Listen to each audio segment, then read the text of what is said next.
प्रिय मित्रों, नमो नमः। मैं संजय मौर्य संस्कृत कौमुदी में आप सभी लोगों का हार्दिक स्वागत करता हूं। मित्रों, हम लोग प्रतिदिन सुबह के 11 बजे डॉक्टर बाबूराम सक्सेना की पुस्तक संस्कृत व्याकरण प्रवेशिका का क्रमशः अध्ययन कर रहे हैं और कल की कक्षा तक इनके विसर्ग संधि में दिए हुए प्रारंभ के 4 सूत्रों अर्थात वाशरी तक क्रमशः अध्ययन कर चुके हैं और अब आज की कक्षा का उसी के आगे दिए हुए इस कुपोह कपौच सूत्र से प्रारंभ करना है। तो इसके अध्ययन को समाप्त कर लेने के पश्चात मित्रों, जो कल सूत्रों को हम लोगों ने अध्ययन किया था और इस सूत्र को लेकर के एक विश्लेषण किया जाएगा कि वाकई में विसर्जनीय से स सूत्र कहाँ प्रवृत्त होता है, क्योंकि यह ऐसा है ही है मित्रों कि कंफ्यूज हो जाता है कि कहाँ विसर्ग होगा, कहाँ स होगा, कहाँ कौन सा सूत्र प्रवृत्त होगा। तो मैं उदाहरण के साथ उसके बाद इसके विश्लेषण को हम लोग देखेंगे, जिससे एकदम आप लोगों को स्पष्ट हो जाएगा। ठीक, तो पहले हम लोग इस सूत्र को देख लेते हैं, इसको अध्ययन ये कर लेते हैं, तब आगे देखा जाएगा। तो देखते हैं मित्रों, कुपोह कपौच। सबसे पहले देखते हैं कैसा सूत्र है। तो यह विधि सूत्र है, विधान करता है। किसका विधान करता है, आइए कंडीशन में देखते हैं। तो कह रहे हैं कि कुपोह कपौच अर्थात मित्रों, चूंकि विसर्ग की ही चर्चा चल रही है, तो कह रहे हैं कि विसर्ग के बाद, है ना, विसर्ग के, इस विसर्ग के बाद यदि क, ख या फिर प या फिर फ, ठीक, ये आ जाए चारों, ठीक है ना, अगर ये आ जाते हैं तो कह रहे हैं कि इस क और ख को जिह्वा मूली हो जाता है, जिह्वा मूली हो जाता है, लेकिन विकल्प से, है ना। एक बार जिह्वा मूली होगा और एक बार विसर्ग को विसर्ग ही रहने देगा, है ना। और उसी तरह से मित्रों, विसर्ग के बाद प और फ आता है तो उपधमानी हो जाता है, वो भी मित्रों किस तरह से, है ना। तो कह रहे हैं विकल्प से, वो भी किससे, विकल्प से। अर्थात ये जिह्वा मूली और उपधमानी दोनों मित्रों जो होंगे, यह किससे होंगे, विकल्प से होंगे। बस यह याद रख लेना है, यह दोनों सरल सा यह सूत्र है मित्रों, बिल्कुल। अब आइए हम लोग इसके उदाहरण को देखते हैं। हम लोगों की पुस्तक में दिया हुआ है मित्रों, एकह काकह, एकह काकह, ठीक, यही उदाहरण दिया हुआ है। अब यहां पर देखिए कि चलिए, अच्छा, हम लोग यहाँ पर बीच में धन का चिन्ह लगा लेते हैं तो सही रहेगा, एकह काकह। अब यहाँ पर देखा जाए तो विसर्ग आया हुआ है, इस विसर्ग के बाद मित्रों यहाँ पर क आया हुआ है। तो देखिए, विसर्ग है फिर क, कंडीशन पूरा हुआ। तो कह रहे हैं कि विकल्प से एक बार जिह्वा मूली और एक बार विकल्प से विसर्ग ही रह जाएगा। तो हम लोग अगर जिह्वा मूली करते हैं मित्रों, तो इसको जिह्वा मूली होकर के क्या हो जाएगा, एक, और जिह्वा मूली का जो चिन्ह होता है मित्रों इस प्रकार से, और क्या हो जाएगा, काकह, है ना। यह अब जो अगला, जो अब एक बार तो यह जिह्वा मूली कर देगा और एक बार नहीं करेगा मित्रों, तो यह क्या हो जाएगा, एकह काकह, यह बन जाएगा, ठीक है ना। यह दो रूप सिद्ध हो जाएंगे इसके। अब परीक्षा में हम लोगों को, अच्छा चलिए इसको भी हम लोग देख लेते हैं, इस प वाले भी उदाहरण को, पदमानी का भी देख लेते हैं। तो हम लोगों का उदाहरण मित्रों दिया है सुधियः पाही, है ना, यह उदाहरण दिया हुआ है, सुधिया धन पाही,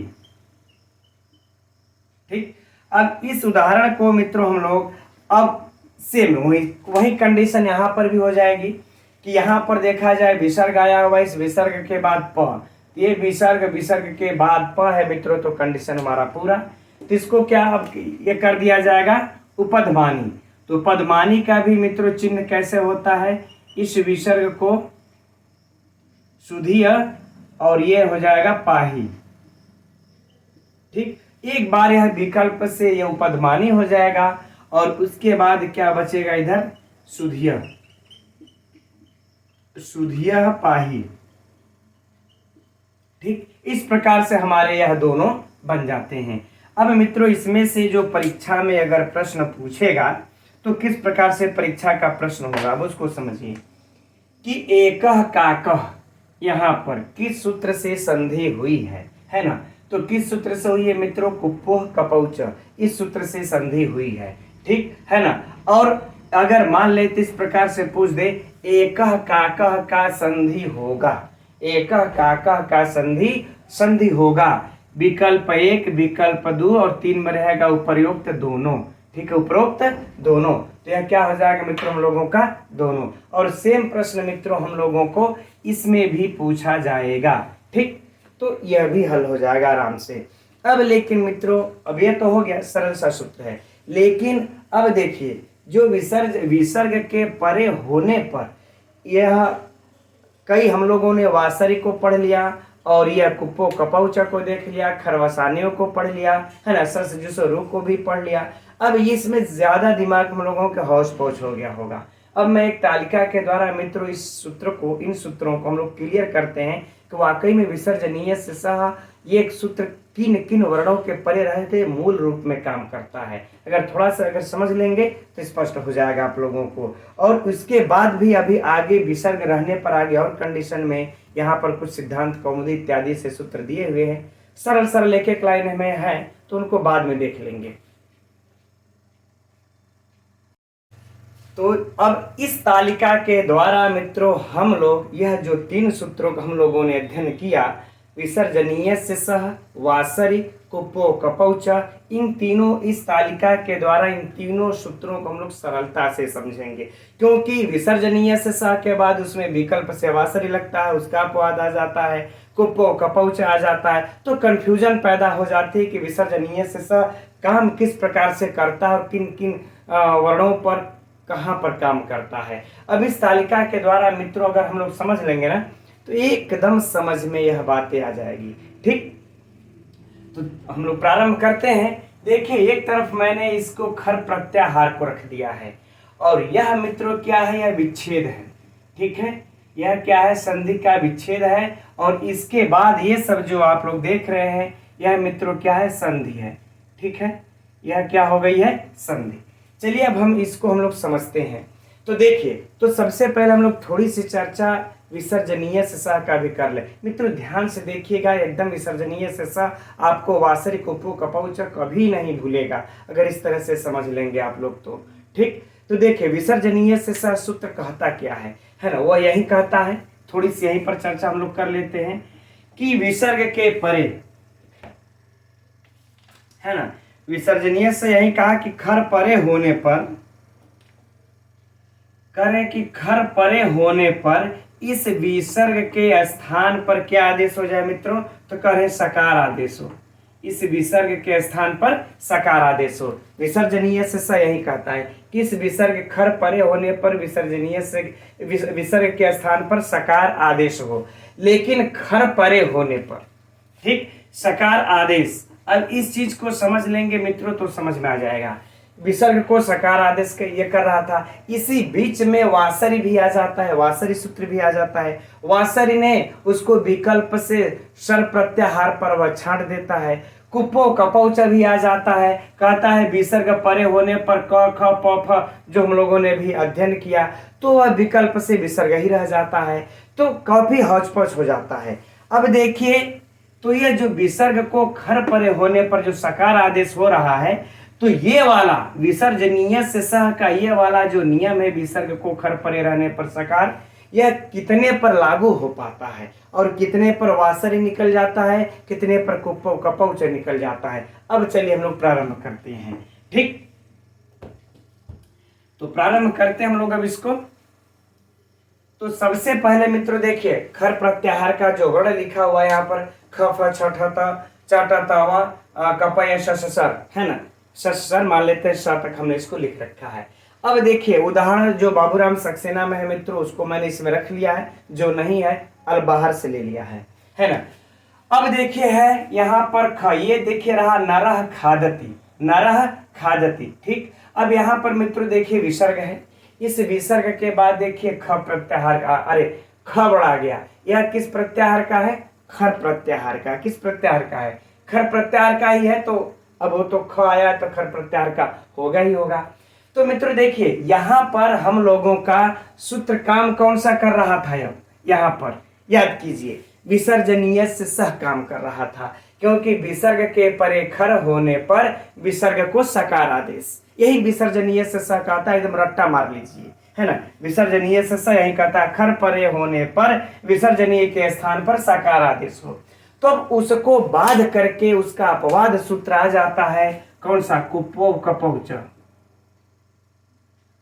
कुप्वो कपौच, है ना मित्रों। ठीक, यह नोट कर लीजिएगा। ठीक, अब देखिए, अब इस सूत्र के द्वारा एक बार विकल्प से मित्रों क्या कहते हैं कि एक बार यह जिह्वा मूली हो जाएगा और एक बार विसर्ग ही रह जाएगा, है ना। आ गई बातें समझ में। तब यहां पर बताइए विसर्जनीय से स का कोई काम आया, नहीं आया। एक जो हिस्से में हमने भैया पहले जैसे बस इतना ही मित्रों, इसको सरलता से समझ लीजिए। मान लेते हमने आपको 100 रुपये दे दिया, कहा ये 100 रुपये आपका, है ना। इस 100 रुपये से आप चाहे जो ये खरीद ले चाहे जो आदेश कर ले, वही चीज होगी। खर प्रत्याहार को आप 100 रुपया समझिए। अब उस 100 रुपये में से कोई आकर के ये कह दे कि भाई यहाँ से यहाँ 10 रुपया हमारा है, कोई कह दे यहाँ से लेकर के 30 रुपया हमारा है, कोई आके कह दे यहाँ से लेकर के 20 रुपया हमारा है। तो 10, 30, 40 और 20, 70 रुपया, 60 रुपया तो खत्म, बचा कितना, 40 रुपया। तो वही मेरे हिस्से में आएगा ना। सेम वही बातें यहाँ पर विसर्जनीय से सह सूत्र के साथ है ना, कि उन्होंने तो कह दिया था लेकिन उसके हिस्से का यह कंडीशन ये कुप्वो कपौच लेकर के चला गया, है ना। अब देखिए इसके आगे, अब देखिए वृक्ष धन फलति, यहाँ पर मित्रों विसर्ग है, विसर्ग के बाद फ आ गया, तो कुप्वो कपौच क ख प फ परे रहते हुए दोनों पर काम करता है। तो मित्रों यहाँ पर हम लोगों का विसर्जनीय से स लागू हो रहा था, लेकिन कौन सा लेकर के ये चला गया, कुप्वो कपौच, कुप्वो कपौच ये हम लोगों का लेकर के चला गया, ये फिर उसका हिस्सा खा गया। ठीक, इस तरह से इसको नोट करते रहिए, है ना। ये फिर इसका हिस्सा खा गया। अब देखिए, चलिए अब यानी ये दो, यानी यह मित्रों मैं इसलिए बता रहा हूं, जब भी परीक्षा में आप लोगों को आ जाए तो यह देख लेना कि विसर्ग के बाद यदि ख फ प फ है तो फिर समझ लेना आप लोग कि यह विसर्जनीय से सह नहीं काम करेगा। वहां पर हमारा यह जिह्वा मूली और फिर यह जिह्वा मूली एक बार हो जाएगा, यह उपधमानी हो गया फ के पहले, और एक बार विसर्ग ही रह जाएगा। यह इसलिए समझना मित्रों इसको आवश्यक है कि विसर्ग के परे रहते कौन से वर्ण होने पर क्या कंडीशन होनी है। इसीलिए परीक्षा में एकदम आप लोगों को स्पष्ट रहेगा मित्रों, क्लियर रहेगा, कभी भी कोई कंफ्यूजन नहीं होगी। ठीक, तो यह भी लेकर के कुप्वो कपौच चला गया, किसके हिस्से का, विसर्जनीय से सह हिस्से का। अब फिर देखिए अगला उस छकार का, यह भी खर प्रत्याहार का वर्ण है, वृक्ष धन छादयति। अब यहाँ पर विसर्ग आया, यहाँ पर छ आया, तो विसर्ग के परे छ रहने पर मित्रों खर प्रत्याहार का वर्ण है, तो विसर्जनीय से स यहाँ पर काम ये कर रहा था। लेकिन विसर्जनीय से स यहाँ पर जो काम अब कर रहा था मित्रों, तो यहाँ पर काम ये कर जाता है। ठीक, काम ये कर जाता है, विसर्जनीय से स यहाँ पर लगा देते हैं, विसर्जनीय से स, है ना। लेकिन एक चीज याद कर लेना मित्रों, इस विसर्जनीय से स को लगाने के बाद, ठीक, विसर्जनीय से तो सिर्फ उसको सकार आदेश ये कर देता है, इसको जब स आदेश कर देगा विसर्ग को, तो उसके बाद यहाँ पर तो हम लोगों को तालव्य स न प्राप्त हुआ है, यह तो दंतव्य स करता है। तो एक सूत्र और लगाना होगा, कल की कक्षा में हम लोगों ने देख चुका है मित्रों। कौन सा लगा देंगे, इस्तो इश्चुनाश्चु, इस्तो यह लगाएंगे ना आप लोग, तब न जा करके वृक्ष छादयति सिद्ध होगा। यानी कि जो विसर्ग का जो सकार था, विसर्ग विसर्जनीय से स लगा तो सही, लेकिन जो उसका सकार था उसको इस्तोष्णाश्चु ने भी परिवर्तित कर दिया, लेकिन यह परिवर्तित हो गया। लेकिन कोई बात नहीं, यहाँ पर विसर्जनीय से स तो लगेगा, भले ही उसको परिवर्तित कर दिया गया, लेकिन यहाँ पर लगा। ठीक, अब मित्रों देखिए ठक्कर देवा धन ठक्कुर, देवश ठक्कुर, यहाँ पर भी मित्रों सेम कंडीशन हो जाएगी, अर्थात विसर्जनीय से स तो लगेगा, विसर्जनीय से स तो लगेगा, लेकिन उसके पर में यहाँ पर मित्रों ठ है। तो जैसे ही जब इस विसर्ग के स्थान पर हम सकार आदेश करते हैं, तो यह जब ठ होगा तो ट ठ का वर्ण आएगा, तो सकार के परे ट ठ रहते हुए इष्टो इष्टुनाष्टु हमारा काम कर जाएगा, है ना। तो हमारा क्या हो जाएगा, इष्टु, है ना। यहाँ पर इष्टुनाष्टु काम अब हो जाएगा, है ना, इष्टुनाष्टु हमारा काम अब कर जाएगा। ठीक, तो यहाँ पर देखिए दो जगह हम लोगों को विसर्ग प्राप्त हो जाता है, अर्थात दिमाग में बैठा लीजिए कि जब छकार परे रहते ठकार परे रहते, ठीक, विसर्ग के विसर्जनीय से सर काम ये करेगा, लेकिन छकार परे रहते इष्टुनाष्टु भी लगाएंगे विसर्जनीय के बाद, और ठकार को परे रहते विसर्जनीय से के बाद इष्टुनाष्टु भी लगाना है। अब देखिए बाला धन थुत करोति, है ना, यही एक ऐसा मित्रों आता है जहां पर विसर्जनीय से स लगता है और कोई परिवर्तन नहीं होता है, बस एक ही सूत्र लगेगा विसर्जनीय से स, बेचारा उसके मतलब इसके किए गए कार्य को कोई परिवर्तित नहीं किया, अकेला यही काम किया, सिर्फ बाला थुत ये करोति, बाल स्तुत करोति, ठीक, यहाँ पर लगा लिए। चलिए अब यह उदाहरण मित्रों हम लोगों के तो पुस्तक में भी दिया है बाबूराम सक्सेना में, हरि धन चरति हरीश चरति, तो इसमें भी मित्रों अब यहाँ पर देखिए हर विसर्ग है या इसके परे च आ गया, तो हम लोगों का विसर्ग को सकार आदेश हो जाएगा, किससे, है ना, क्योंकि यह चकार हम लोगों को कुप्पो कपो वासरी के अंतर्गत आता नहीं है, तो यहाँ पर विसर्ग को सकार, तो सकार को फिर क्या हो जाएगा मित्रों, तो चलिए हम लोग पहले विसर्जनीय से स लगा लेते हैं, है ना, विसर्जनीय से स।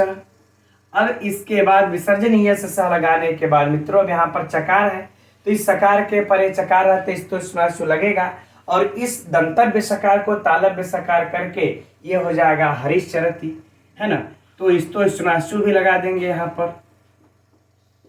आगे बात है समझ में। अब इसके बाद चलिए हम लोग चलते हैं रामाधन टंकारयति, यह हम लोगों को उदाहरण में पुस्तक में दिया हुआ ही है ना, रामाधन टंकारयति। अब विसर्ग है, विसर्ग के बाद ट है मित्रों, तो खर प्रत्याहार का वर्ण परे रहते इस विसर्ग को खरो विसर्जनीय से इसको सकार आदेश दंतव्य सकार, फिर यहाँ पर टकार ये परे रहते मित्रों, अब इष्टुनाष्टु तो लगाएंगे ही, तो देख चलिए विसर्जनीय से यहाँ काम करके अब इसके बाद हम लोग इष्टुनाष्टु लगा दिए, इष्टुनाष्टु लगा दिए, ठीक। अब आते हैं मित्रों रामाधन त्राता, अब यहाँ पर आ जाए मित्रों रामाधन त्राता रामस्त्राता, यही एक और भी है जहां पर सिर्फ विसर्जनीय से स लगता है, विसर्जनीय से स जो बना देता है उसको परिवर्तन नहीं होता, ठीक। अब मित्रों देखिए आ गया, अब खर प्रत्याहार का अगला वर्ण एकह काकह, यह भी उदाहरण में दिया हुआ है, तो इसका मित्रों क्या हो जाएगा एकह काकह एकह काकह, यह दो बनता है, किससे बन गया, है ना, यही कुप्पो कपौच। अब देखिए कुप्पोह कपौच,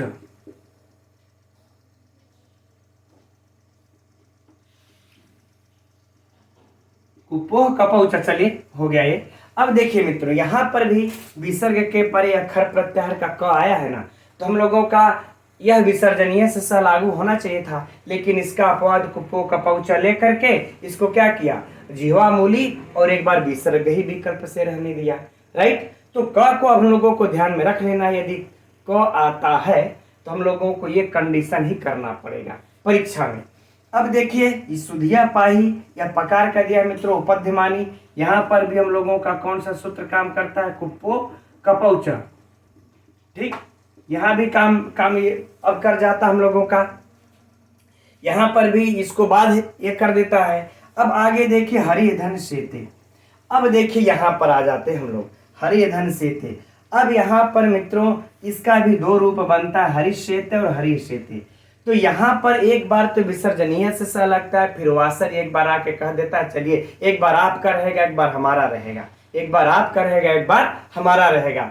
तो जब हरिशेते मित्रों बनता है, तो हरिशेते जब बनता है तो इसको हम लोग विसर्जनीय से स लगा लेते हैं, एक बार विसर्ग को सकार आदेश करते हैं। तो विसर्ग को सकार जब आदेश होगा मित्रों तो किससे होगा, विसर्जनीय से स से, विसर्जनीय से स से इसको सकार आदेश। अब इस सकार को सकार के परे रहते इष्टुनाष्टु काम हो जाएगा, ठीक। इष्टुनाष्टु जब लगा देंगे मित्रों तो क्या हो जाएगा यहाँ पर हरिशेते। लेकिन विसर्जनीय वासर आकर कहता है अब कि एक बार इसको विकल्प से आप मेरी भी बात मान करके विसर्ग ही रहने दे, तो ये वाला जो मित्रों हरिशेते है यह क्या रह जाएगा, इसमें लग जाएगा वासरी, ठीक। ये परिवर्तन आ गया। आगे बातें समझ में। अब इसके बाद मित्रों सेम यहाँ पर भी रामाधन षष्ठ, रामाधन षष्ठ। अब यहाँ पर मित्रों विसर्ग एक बार विकल्प से चूकी। वासर क्या कहता है, कल हम लोगों ने अध्ययन कर रखा था कि यदि, यहीं पर समझ लेते हैं कि यदि कह रहे हैं कि खर प्रत्याहार, अरे यदि कह रहे हैं कि विसर्ग के परे, ठीक, यदि सर प्रत्याहार का कोई भी वर्ण आता है, ठीक है ना, जहां विसर्जनीय से सह विसर्ग के परे खर की बात करता है, वहीं वासरी विसर्ग के परे सर प्रत्याहार की करता है बात, कि यदि सर प्रत्याहार का वर्ण अगर कोई भी रहे तो उसको विकल्प से विसर्ग ही रह जाता है। यही हम लोगों ने कल अध्ययन अब किया था। तो चलिए, अब विकल्प से विसर्ग ही रह गया। तो अगर पूछ दिया जाए मित्रों आप लोगों से परीक्षा में किस रामः हरि शेते में किस सूत्र से संधि हुई है यहाँ पर, तो मित्रों वासरी लगाइएगा, क्योंकि यही वो सूत्र है जो विसर्जनीय के विसर्ग के सकार का बाध करके इसका अपवाद सूत्र है और इसको विकल्प से विसर्ग ही रहने देता है। यही एक एक नंबर मित्रों हम लोगों को परीक्षा में इकट्ठे करने पड़ते हैं। तो हरि शेते में पूछ दिया जाए तो वासरी काम अब करता है। ठीक, अच्छा, अब आगे बढ़ते हम लोग रामधन षष्ठ। तो जैसे अब यहाँ पर विसर्जनीय से लगा, वैसे ही एक बार विसर्जनीय से तो लग जाएगा, लेकिन इसके बाद जो हम लोग इस्तोष्णाशु लगाए थे, यहाँ पर क्या है, मूर्धन्य सकार है। तो क्या लगा देंगे हम, इष्टुनाष्टु लगा करके तब हम लोग सिद्ध कर लेंगे राम षष्ठ। अब राम षष्ठ में तो वही मित्रों क्या हो जाएगा, वासरी, कोई समस्या नहीं। अब यहाँ पर देखिए सर्पधन सरति, ठीक, सर्पधन ये सरति। अब यहाँ पर मित्रों तो एक बार सर्प से सरति हो जाएगा तो विसर्जनीय से लग जाएगा, ठीक, और एक बार क्या हो जाएगा कि विसर्ग ही रह जाएगा तो वासरी लग जाएगा। अब यहाँ पर न इष्टुनाष्टु लगेगा न इष्टुनाष्टु लगेगा, ठीक। तो मित्रों इस प्रकार से चलिए, अब पहले आप लोग इसका स्क्रीनशॉट ले लीजिए, तब हम लोग छाटेंगे। मैं हट गया हूं, अगर स्क्रीनशॉट की आवश्यकता है तो स्क्रीनशॉट आप लोग ले सकते हैं। इसके बाद इसमें हम लोग छाटते हैं, ठीक। अब देखिए आप लोग इसमें कि ये वाला सूत्र, यानी कि ये कप, ये कुप्पो कपौच आकर के इसके ख फ को ले गया, ठीक, और इसके बाद फिर यहाँ आकर के क प को ले गया। यानी इन कंडीशनों में ख फ और क प के रहने पर हम लोगों का मित्र विसर्जनीय से सूत्र काम नहीं करेगा, वह इसका अपवाद ले गया। अब इसके बाद यहाँ तक जो आता है मित्रों स, ये देखिए हम लोगों का कौन सा ले गया, विकल्प से वासरी ले गया। एक बार काम तो करेगा लेकिन विकल्प से ही काम कर पाएगा, कौन, विसर्जनीय से सह। आगे बातें समझ में। और उसके बाद भी ये जो विसर्जनीय से सह मित्रों जो लगेगा, इसके मूल रूप को अर्थात जो सकार होगा इसको इस्तुनाष्टु और इस सकार को इष्टुनाष्टु परिवर्तित कर देता है वहां भी आकर के, राइट। तो अब हम लोगों के पास कितने वर्ण बचे मित्रों, यह 6 बचे होंगे, ये काउंट कर सकते हैं आप लोग, 1 2 3 4 5 6। यही 6 वर्ण आप लोग याद ये कर लीजिए कि इन 6 वर्णों के परे रहते, 6 अक्षरों के परे रहते विसर्जनीय से स हमारा काम करेगा। कौन से, छ ठ थ च ट त, यही 6 वर्ण परे रहेंगे तो विसर्जनीय से स के द्वारा हम इस विसर्ग को सकार आदेश करेंगे।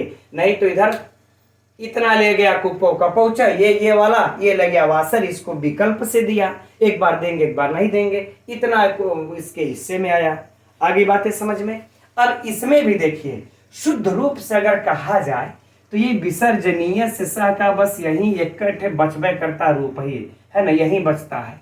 एक ये बचता है और एक कौन सा बचता है, ये, ठीक, एक ये बचता है, जहां पर कि सिर्फ विसर्जनीय से सह जो इसको सकार आदेश करता है, इस तरह से सकार, और यहाँ पर भी देखिए सकार रह जाता है मूल रूप में जो विसर्ग का किया हुआ कार्य है। नहीं तो यहाँ पर भी देखिए विसर्जनीय से स लगता तो है, लेकिन इस्तुनाष्टु आकर के इसके दंतव्य सकार को तालव्य सकार कर देता है, यहाँ पर भी आकर के इष्टुनाष्टु दंतव्य सकार को मूर्धन्य सकार कर देता है ना। यही 2 ठोर आता है जो कि अपरिवर्तित रह जाता है, बाकी में तो परिवर्तन हो जाता है। तो मित्रों मेरे कहने का तात्पर्य इस तालिका बनाने के पीछे, इतना समझाने के पीछे यही उद्देश्य था कि आप लोग इतना याद कर लेना है कि किस विसर्ग के बाद ही किन वर्णों को रहने पर क्या परिवर्तन होता है, कौन सा सूत्र काम करता है। एक बार इस प्रकार से याद पढ़ लेंगे मित्रों।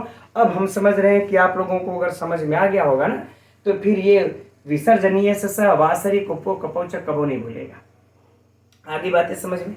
ठीक। अब चलिए, अब इसके बाद देखिए जो विसर्ग संधि का पहला पार्ट यही रहा। अब हम लोग कंडीशन उत्पन्न करते हैं, दूसरे सेकंड पार्ट को समझने के लिए अपने आप आ जाएगा।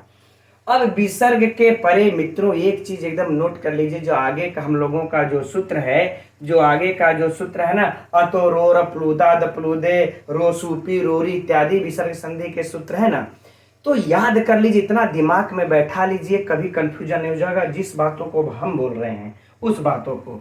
ठीक, ये तो चलिए इसको इतना हम लोग अब हटा देते हैं, इसकी कोई आवश्यकता नहीं रही हम लोगों को। अब इसी जगह इतने में समझ लीजिए कि यहां पर देखिए क्या कहा था हम लोग, हाँ, कि यदि विसर्ग के परे अगर खर प्रत्याहार आता है तो, खर हो सर हो जो भी बात हो, खर प्रत्याहार आ गया, ये वर्ण आ गए, तो हम लोगों की यह पंचायत शुरू हो जाएगी। अगर खर प्रत्याहार का वर्ण आ गया तो कौन से? तीरथ। ठीक, यदि इस विसर्ग के परे, यह एक पार्ट हो गया मित्रों, यही हम लोगों का विसर्ग का पार्ट 1 हो गया। ठीक, इतना ही समझ लेना है कि विसर्ग के परे खर आ जाते हैं तो ये कार्य कर लेना हम लोगों को। अब दूसरा पार्ट इसका शुरू होता है कि विसर्ग के परे खर को छोड़ करके दूसरा वर्ण आ गया तो, दूसरा वर्ण आ गया तो क्या करेंगे? तब मित्रों यहां हम लोगों का पार्ट 2 शुरू हो जाता है विसर्ग संधि का, कि विसर्ग के परे अब दूसरा कोई खर को छोड़ करके मान लेते हैं कोई स्वर आ गया, कोई स्वर आ गया या फिर हकार आ गया। ह, खर में तो ह नहीं ना है, तो मान लेते हैं ह आ गया। ठीक, तब क्या कीजिएगा? तब मित्रों हम लोगों को उन सूत्रों को ढूंढना है जो सूत्र इसमें रो सूपी रोरी अतोरोर प्रुदा दप्लुते दिया हुआ है, भो या भगो वाला दिया, तब हम लोगों को उधर ढूंढना होगा। आगे बातें समझ में? फिर से समझिए, यदि विसर्ग के बाद ये खर प्रत्याहार का वर्ण अगर नजर आ जाता है तो हम लोग इन सूत्रों को ढूंढेंगे जो अभी पंचायत किए, जो अभी हम लोगों ने पंचायत किया। यदि विसर्ग के बाद, ठीक, ये पार्ट 1 हो गया, यदि विसर्ग के बाद इस खर प्रत्याहार को छोड़ करके कोई दूसरा वर्ण यदि आ जाता है, जैसे ह हो गया, अ हो गया, चाहे कोई स्वर हो गया, है ना, ठीक, चाहे कोई स्वर हो गया, तब हम लोगों को इन सूत्रों पर ध्यान नहीं देना है जो हम लोगों ने अभी इसको अध्ययन किया है ना, ये सूत्रों पर नहीं। तब हम लोग बढ़ेंगे किधर? अतो रोर प्लूता प्लूते के तरफ चले, है ना, और रोसूपी के तरफ चले, ढ लोपे पूर्वस दीर्घोड़ा के तरफ चल पड़े, उधर चले जाएंगे। आगे बातें समझ में? अब तो हम समझ रहे होंगे, पार्ट 1 पार्ट 2 समझ में आ गया कितना सरल है। ठीक, खर रहे तो इधर ध्यान दें, अखर को छोड़ करके कोई भी वर्ण रहे तो उधर ध्यान दे दें। राइट, लेकिन यह तो मित्रों इतना ही रहा, लेकिन इसमें से भी अभी कुछ इस पे भी कुप्पो कपौचा उपधमानी में भी कुछ पंचायत है, उसके लिए कुछ आगे सूत्र दिया हुआ है हम लोगों को ना, सरपरे विसर्जनीय से नमः वाला गति संज्ञा करके, तो उसको भी देख लेते हैं। ठीक, वह सरल है, इसी में से कुछ पंचायत फोड़ फोड़ के अलग किए हुए हैं, तो उसको देख लेते हैं। अब इसी पृष्ठ संख्या 60 पर मित्रों सबसे नीचे चौथे नंबर पर दिया हुआ है अगला सूत्र कुप्पो कपौच के नीचे, है ना, सरपरे विसर्जनीय, इसको देख लेते हैं। ठीक, क्योंकि अभी भी विसर्ग के बाद में पर में खर होने पर भी कुछ विशिष्ट परिस्थितियों में कुछ परिवर्तन हो रहे हैं, उनको देख लेते हैं। फिर हम लोग अतोरोर प्लूता प्लूते के तरफ ये चलेंगे, अर्थात खर प्रत्याहार को छोड़ करके जब दूसरे वर्ण आएंगे तो क्या क्या परिवर्तन होगा। लेकिन कुछ विशिष्ट परिवर्तन, विशिष्ट परिस्थितियों में जो परिवर्तन हो रहे हैं उसको देखते हैं। तो सरपरे विसर्जनीय, यह क्या कहता है मित्रों? बिल्कुल सरल है, कहता है कि यदि विसर्ग हो, क्या हो? विसर्ग हो। ठीक, इस विसर्ग के परे क्या हो? खर प्रत्याहार का वर्ण हो। ठीक, अब इस खर के पर में कह रहे हैं क्या हो? सर हो। आगे बातें समझ में? क्योंकि विसर्ग के परे खर होने पर तो विसर्जनीय से सह काम कर ही रहा है ना। लेकिन कह रहे हैं यदि इसके पर में यदि सर हुआ, सर प्रत्याहार का वर्ण हुआ, तो फिर आपको जो मैं कहूंगा सर परे विसर्जनीय वो करना होगा। तो ये कह रहे हैं, देखिए तो कह रहे हैं कि इस विसर्ग को विसर्ग ही रह जाए, फिर आपको इस विसर्ग को सकार जो आदेश कर रहे थे स आदेश, वह आदेश नहीं करना है। किससे कर रहे थे, है ना, विसर्जनीय से सह से आदेश कर रहे थे। तो मित्रों यह जो है हम लोगों का विसर्जनीय से सह का अपवाद फिर एक ठो आ गया, लेकिन खर के परे सर होने पर था। ठीक, आगे बात समझ में। हम लोगों ने अभी उदाहरण जितना भी देखा होगा उसमें देख सकते हैं कि खर के परे सर वाला वर्ण नहीं था। तो देखते हैं मित्रों, कह धन इत्सरु हम लोगों के पुस्तक में ही दिया हुआ है, कह धन इत्सरु। ठीक, यही दिया हुआ ना, कह धन इत्सरु। ठीक, अब यहाँ पर मित्रों कह धन इत्सरु दिया हुआ है। तो देखिए यह त हमारा खर प्रत्याहार का हुआ। अब इसके परे स है तो ये सर, सर में कौन आएंगे, तीन ही आएंगे, दंतव्य त स, तालव्य स और जो है कि ये मूर्धन्य सकार। तो यह तीन ही आएंगे, तो यह कंडीशन हमारा पूरा हो गया। तो इसको विसर्ग ही कह करके मित्रों क्या हो जाएगा, क धन, यह विसर्ग ही रह जाएगा और इसको जाएगा क धन इत्सरु। ठीक, आगे बातें समझ में। अब यहाँ पर क धन इत्सरु में पूछते कि सूत्र से संदेह मित्रों, तो सर परे विसर्जनीय से हुई है, एकदम नोट कर लीजिए, नहीं पूछा तो मतलब चूंकि हट के है थोड़ा सा, है ना, हट के है थोड़ा सा, इसलिए यह परीक्षा के लिए महत्वपूर्ण है। किस सूत्र से संधि हुआ इसमें, इस सूत्र से। या फिर यह पूछ दे कि किस सूत्र के अनुसार, है ना, केन सूत्रेण, किस सूत्र के अनुसार खर के परे सर होने पर विसर्ग को विसर्ग ही रहता है। तो मित्रों सर परे विसर्जनीय सूत्र से खर के परे सर होने पर विसर्ग को विसर्ग ही रह जाता है, फिर उसको सकार आदेश नहीं होता। आगे बातें समझ में, छोटा सा सूत्र है। अब आगे बढ़ते हैं। अब आगे पृष्ठ संख्या 61 पर देखते हैं मित्रों, इस सूत्र को पहले ही नंबर पर नमस् पुरुष और गत्यो। ठीक है, इसी में हम लोगों को कुछ और ये पूर्व व्यम भी दिखता है और भी कुछ हमारे डॉक्टर बाबूराम सक्सेना जी ने लिखा हुआ है। तो चलिए हम लोग इसका अध्ययन करते हैं एकदम संक्षिप्त में और सरल शब्दों में। यह कह रहे हैं कि नमः और पुर, यह कह रहे हैं कि नमः और पुर, है ना, जब यह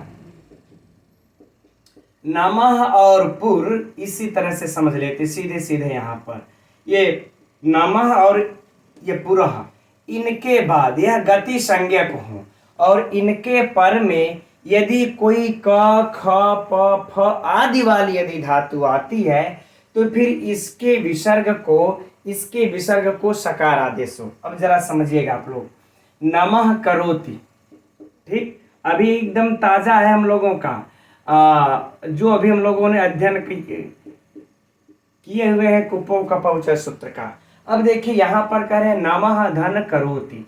अब यहाँ पर विसर्ग है मित्रों, विसर्ग के बाद क आने पर हमारा कौन सा सूत्र लागू हो रहा है, जैसे हम लोगों ने अभी अध्ययन कर रखा है, क्या है ना, एक धन काकः, ठीक है ना, एक धन काकः। तो यहाँ पर क्या हम लोगों को प्राप्त हो रहा था, जीवा मूली प्राप्त हो रहा था, है ना, किससे, कुपो कपौच सूत्र से। लेकिन ये सूत्र आकर के, है ना, नमः पुरुष और गत्यो सूत्र आकर के कह देते हैं नहीं, यदि आपको यह नमः और पुर यदि गति संज्ञक हो, इसके पहले क आदि वाली, ख आदि वाली, प आदि वाली, फ आदि वाली अगर धातु हो तो फिर इसको नमः को आप जो है कि सकार कर दीजिएगा और विकल्प से इसका एक बार विसर्ग ही रहेगा। ठीक, लेकिन इसका नित्य हो जाएगा, इसका नित्य, ठीक, और इसका कह रहे हैं कि विकल्प से, एकदम सरल है मित्रों। ठीक, तो इसका जब विकल्प से होगा मित्रों तो क्या बन जाएगा, एक बार नमस्करोति, क्या बन जाएगा, नमस्करोति। और जब एक बार ऐसे ही रह जाएगा मित्रों तो क्या बन जाएगा, नमः करोति। आप लोग दोनों लिख सकते हैं, दोनों सही है। ठीक, अब यह कह रहे हैं यदि पूर्व यह जो है कि यदि आपका अव्यय हो, है ना, अव्यय होना चाहिए मित्रों, इसको अगर यह अव्यय गति संज्ञक है तो यह नित्य होकर के मित्रों सकार होकर के पुरस्करोति बन जाएगा। क्या बन जाएगा? पुरस्करोति। राइट, यही दिया हुआ है हम लोगों के पुस्तक में भी, है ना। लेकिन अगर कह रहे हैं कि अगर यह अव्यय नहीं हुआ, अगर कोई नगरी वाचक का शब्द हो गया पूरी का, तब कह रहे हैं फिर यह आपको सकार आदेश न होकर के, ठीक, क्या दिया हुआ यहाँ पर हम लोगों के पूरा धन प्रवेष्टव्य, है ना, पूरा धन प्रवेष्टव्य, ठीक, यही दिया हुआ है प्रवेष्टव्य। चलिए ठीक है, यही दिया हुआ है। तब कह रहे हैं कि इसको यही हो जाएगा पूरा प्रवेष्टव्य, पूरा प्रवेष्टव्य। राइट, ठीक।